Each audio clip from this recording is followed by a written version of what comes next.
Perkenalkan, nama saya Tirsa Duma. Saya dari Fakultas Keguruan dan Pendidikan, jurusan Bimbingan Konseling Lokal A3 dengan NPM 20406061116. Baiklah, di sini saya akan menjelaskan tentang perubahan sosial dan pendidikan.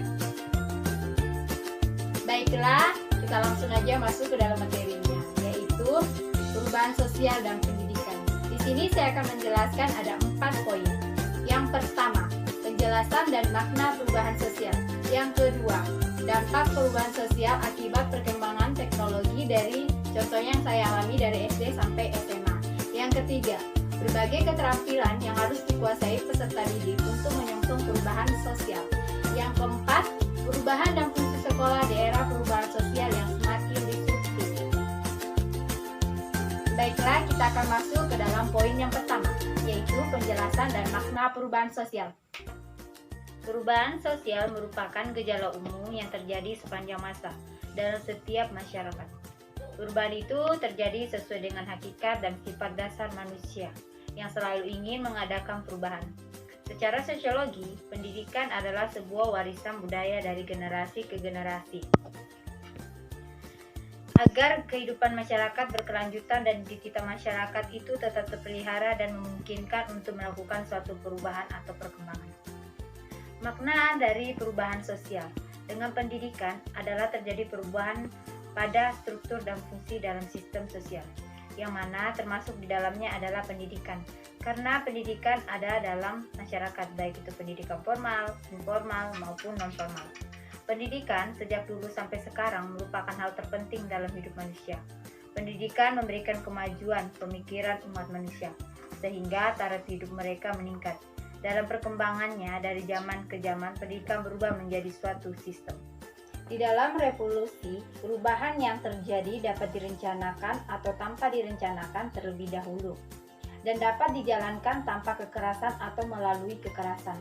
Teori terbaik dalam menjelaskan peristiwa evolusi dampak perubahan sosial budaya terbagi menjadi 2, yaitu ada dampak positif dan ada dampak negatif. Dampak positif, kemajuan ilmu pengetahuan dan teknologi. Proses belajar mengajar lebih mudah.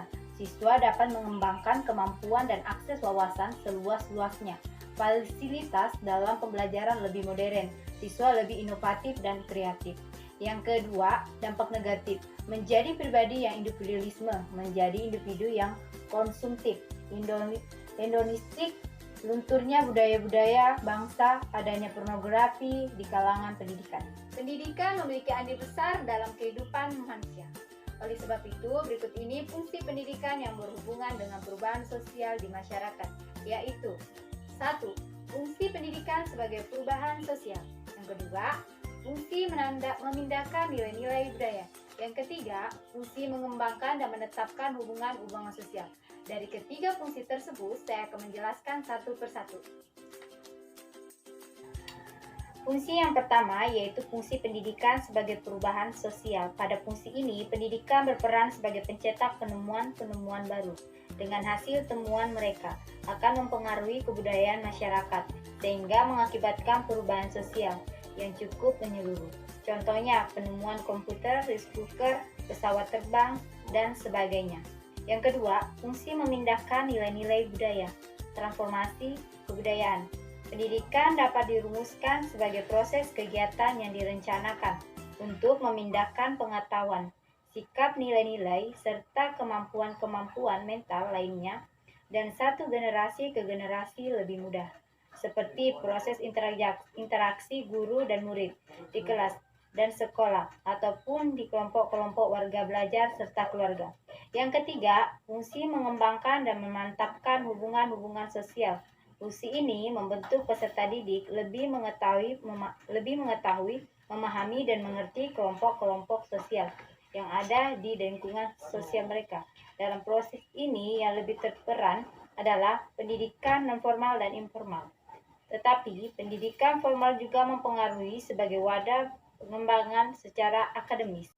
Menurut John Lewis Glynn dan John Philip Glynn adalah perubahan yang terjadi sebagai suatu variasi dari cara hidup yang telah diterima karena adanya perubahan kondisi geografi, kebudayaan material, komposisi penduduk, ideologi, maupun adanya difusi atau penemuan-penemuan baru dalam masyarakat. Sedangkan perubahan sosial menurut Profesor Dr. M. Tahir Kasnawi adalah suatu proses perubahan, modifikasi, atau penyesuaian-penyesuaian yang terjadi dalam pola hidup masyarakat yang mencangkup nilai-nilai budaya, pola perilaku, kelompok masyarakat, hubungan-hubungan sosial ekonomi, serta kelembagaan masyarakat, baik dalam aspek kehidupan, material maupun non-materi.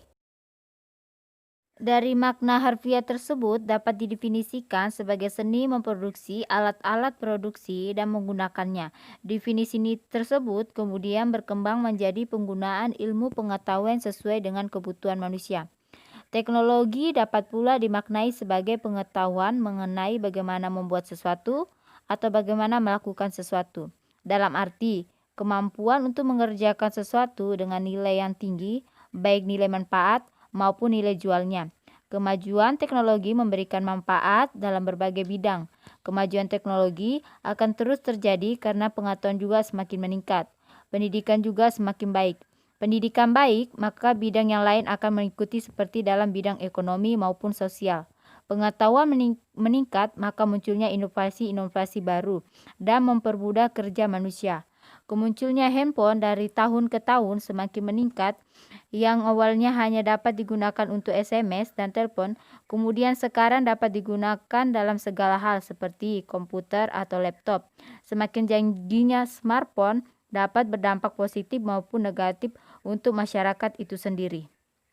Semakin canggihnya smartphone, solidaritas antara individu juga berkurang, yang mana bisa saya rasakan sendiri. Pada masa kecil begitu banyak permainan tradisional dan banyak teman dan kedekatannya begitu erat. Namun bisa kita lihat bahwa sekarang anak-anak sejak kecil sudah diberikan handphone dan menggunakan game online. Maka dengan fenomena tersebut bisa kita lihat pertemuan hanya dalam dunia maya, bisa kita katakan yang dekat terasa jauh, yang jauh terasa dekat. Semakin canggihnya teknologi atau smartphone, permainan tradisional mulai luntur. Kita sebagai generasi milenial seharusnya dengan bijak dapat memilih dan mempertahankan permainan tradisional dengan cara mengajak anak-anak yang ada di sekitar lingkungan kita, entah anak saudara atau anak tetangga, atau bermain bersama dan dapat mengurangi kecanduan pada handphone. Kemudian, adanya kecanggihan smartphone juga berdampak pada pola pikir seseorang, yang mana mengakibatkan mereka malas-malasan dalam hal berpikir maupun bertindak. Dalam era sekarang, para generasi milenial hanya ingin yang instan-instan saja, sedikit bekerja namun ingin hasilnya memuaskan. Dengan demikian, semakin canggihnya smartphone tidak semata-mata berdampak negatif, tetapi juga berdampak positif. Dalam hal positif bisa kita lihat yang awalnya kita pesan tiket kereta atau transportasi lain harus datang ke tempat pembeli tiket, namun sekarang kita dapat memesan tiket melalui smartphone kita masing-masing. Kemudian ketika kita rindu dengan sanak keluarga yang tinggal di luar kota atau luar negeri, kita hanya perlu video call melalui handphone masing-masing dan kita dapat sedikit mengurangi kerinduan tersebut. Tidak hanya itu, kita juga dapat melihat aktivitas apa yang sedang mereka lakukan. Contoh lain bisa kita ketahui juga apabila ingin mentransfer uang ke seseorang, kita tidak perlu datang ke bank ataupun ATM. Cukup menggunakan smartphone kita. Kemudian dalam hal memesan barang-barang entah perabotan rumah ataupun kebutuhan yang lainnya, kita juga dengan mudah dapat memesan barang tersebut menggunakan smartphone yang kita miliki. Kemudian smartphone juga dapat digunakan sebagai remote, entah remote televisi, AC maupun LCD. Jadi kita tidak perlu kemana-mana membawa remote, cukup menggunakan handphone kita masing-masing. Semakin canggih smartphone berdampak positif atau negatif itu tergantung individu masing-masing. Kita sebagai generasi milenial seharusnya dapat menggunakan smartphone dengan bijak. Kapan kita perlu memakai dan kapan kita perlu berpikir sendiri. Jangan dengan adanya kemudahan membuat kita bermanja-manjaan. Kita harus tetap mandiri dan terus berkarya agar kita tidak hanya sebagai penikmat semata tetapi sebagai pembuat. Kita masuk ke poin yang ketiga, yaitu berbagai keterampilan yang dikuasai peserta didik untuk menyongsong perubahan sosial tersebut. Kehidupan di abad ke-21 menuntut berbagai keterampilan yang harus dikuasai seseorang, sehingga diharapkan pendidikan dapat mempersiapkan siswa untuk menguasai berbagai keterampilan tersebut agar menjadi pribadi yang sukses dalam hidup. Keterampilan-keterampilan penting di abad ke-21 masih relevan dengan 4 pilar kehidupan yang mencakup learning to know, learning to do, learning to be, dan learning to live together.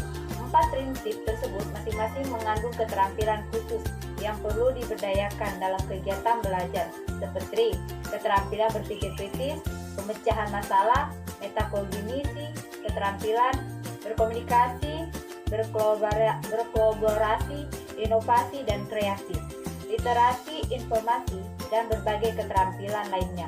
Pencapaian keterampilan abad ke-21 tersebut dilakukan dengan memperbarui kualitas pembelajaran, membantu siswa mengembangkan partisipasi, menyesuaikan personalisasi belajar, menekankan pada pembelajaran berbasis proyek masalah, mendorong kerjasama dan komunikasi, meningkatkan keterlibatan dan motivasi siswa, membudayakan kreativitas dan inovasi dalam belajar, menggunakan sarana belajar yang tepat, mendesain aktivitas belajar yang relevan dan dunia nyata, memberdayakan metakognisi dan mengembangkan pembelajaran berbagai keterampilan abad ke-21 harus secara eksplisit diajarkan secara singkat. Pembelajaran abad ke-21 memiliki prinsip pokok bahwa pembelajaran harus berpusat pada siswa, bersifat kolaboratif, kontekstual, dan tergerasi dengan masyarakat. Peran guru dalam melaksanakan pembelajaran abad ke-21 sangat penting dalam mewujudkan masa depan anak bangsa yang lebih baik. Kita masuk ke poin yang keempat, yaitu peran dan fungsi sekolah di era perubahan sosial yang semakin disruptif. Peran dan fungsi sekolah di era perubahan sosial yang semakin disruptif. Perubahan sosial di negara berkembang termasuk Indonesia tercatat begitu dinamis, termasuk di dalamnya inovasi teknologi digital. Saat ini, interrelasi pendidikan dengan perubahan sosial dalam kajian berbasis kepustakaan ini dipusatkan pada 4 sub kajian, di mana ditemukan bahwa 1. Perubahan lingkungan menuntut adaptasi di internal masyarakat, sementara pengaruh eksternal menyebabkan diterimanya nilai-nilai dan tata perilaku baru. 2. Fungsi pendidikan khususnya pada upaya membentuk perubahan sosial yang terpola atau direncanakan. Melalui pendidikan dirancang arah perubahan sosial atas dasar prediksi-prediksi ilmiah sehingga akibatnya bisa diramalkan. 3. Implikasinya pendidikan melalui pendidikannya bisa menjadi alat kontrol sosial yang efektif dalam membentuk masyarakat baru. 4. Terdapat prinsip-prinsip pengajaran baru yang wajib untuk diterapkan pendidikan di era transformasi digital saat ini. Cukup sekian dalam video yang saya dapat paparkan. Mohon maaf jika dalam penjelasan ada salah kata. Sekian dan terima kasih. Dadah.